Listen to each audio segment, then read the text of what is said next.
साखर कारखान्याकडे निघालेली उसाने भरलेली भली मोठी ट्रॅक्टर ट्राली एका घरासमोर उलटल्याने सोलापूर शहरात कुर्बान हुसेन नगर परिसरात एक खळबळ उडाली। अवघ्या एका मिनिटाच्या फरकाने महिला व लहान मूल घरात गेल्याने मोठा अनर्थ टळला। हा थरारक प्रकार काल बुधवारी रात्री सुमारे 8:15 वाजेच्या सुमारास घडला। अशोक चौकाकडून गुरु नानक चौकाच्या दिशेने ऊस घेऊन जाणारी ट्राली कुर्बान हुसेन नगरमधून जात असताना ट्रालीचे बेअरिंग तुटले। त्यामुळे नियंत्रण सुटलेली ट्राली एका घरासमोर उलटली।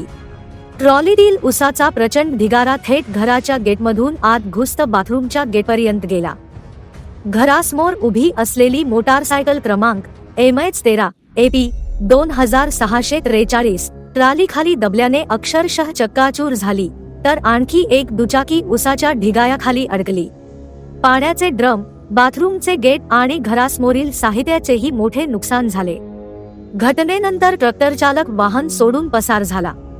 अपघातानंतर परिसरातील नागरिक मोठ्या संख्येने घटनास्थळी धावले। उसाच्या ढिगायाखाली कोणी दबले तर नाही ना, यासाठी शोधमोहीम राबवण्यात आली।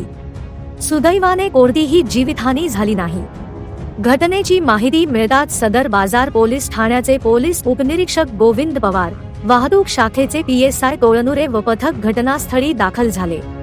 त्यानंतर JCB व क्रेनच्या साहाय्याने रात्री उशिरापर्यंत उसाचा ढिगारा व उलटलेली ट्रॉली हटवण्याचे काम सुरू होते।